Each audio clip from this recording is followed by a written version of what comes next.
নমস্কার, আমি সুব্রত চক্রবর্তী পবদর্শন থেকে বলছি।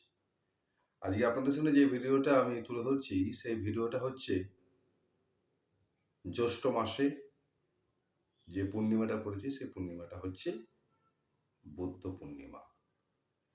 এই বুদ্ধ পূর্ণিমা কখন লাগছে, কখন ছাড়ছে, সেটা নিয়ে আপনাদের সামনে তুলে ধরছি। তাহলে আসুন আমরা প্রথমে জেনে নিই পূর্ণিমা কখন লাগছে। পূর্ণিমা লাগছে 8ই জ্যৈষ্ঠ 1431 সন, ইংরেজি 22 মে 2024। কি বার পড়েছে? বুধবার। চতুর্দশী থাকছে আপনার সন্ধে 6টা 4 পর্যন্ত। তাহলে সন্ধে 6টা 4 যদি আপনার রাত্রিরে যদি পূর্ণিমা লাগে, তো সেই দিনে তো আমরা তো বুদ্ধ পূর্ণিমা ধরছি না, সেদিনকে পূর্ণিমা লাগছে। এবার পুজো কবে হবে? বুদ্ধ পূর্ণিমা আমরা কবে করব পুজো? আমরা পুজো করব 9ই জ্যৈষ্ঠ 1431 সন, 23 মে 2024। কি বার পড়েছে? খুব ভালো একটা দিন পড়েছে, সেটা হচ্ছে বৃহস্পতিবার পড়েছে। পূর্ণিমা কটা অবধি থাকছে? পূর্ণিমা থাকছে সন্ধে 6টা 48 পর্যন্ত।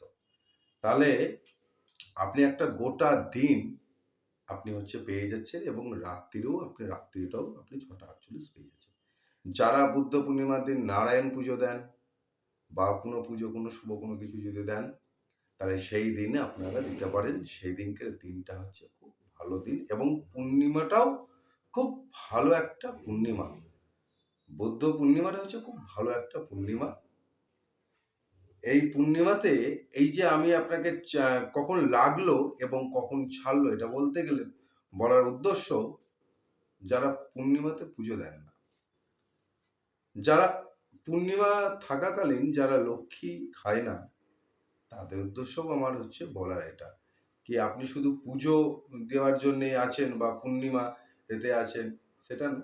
আর একটা কথা সবারই কাছে বলবো, সেই দিনটা যেদিনকে আপনার বুদ্ধ পূর্ণিমা আপনার 23 মে বৃহস্পতিবার লাগছে, সেই দিনটা চেষ্টা করবেন আপনারা নিরামিষ খাওয়ার জন্য। সেই দিনটা খুব ভালো, ঠাকুরের আর্চনা করুন, কোনো মন্দিরে যান, পুজো দিন, সংসারের মঙ্গল কামনার্থের জন্য, সবকিছু কৃপার্থেতে, গ্রহ শান্তি, সমস্ত কিছু থেকে এই থেকে আপনারা পাবেন। দিনটা খুব ভালো দিন। যদি ভিডিওটা আপনাদের ভালো লেগে থাকে বা আপনাদের সাহায্য করতে পারি, তাহলে একটা লাইক অতি অবশ্যই করবেন, শেয়ার অতি অবশ্যই করবেন, এবং যারা নতুন দেখছেন তারা সাবস্ক্রাইব করতে ভুলবেন না। যাই হোক, সবাই ভালো থাকবেন। নমস্কার।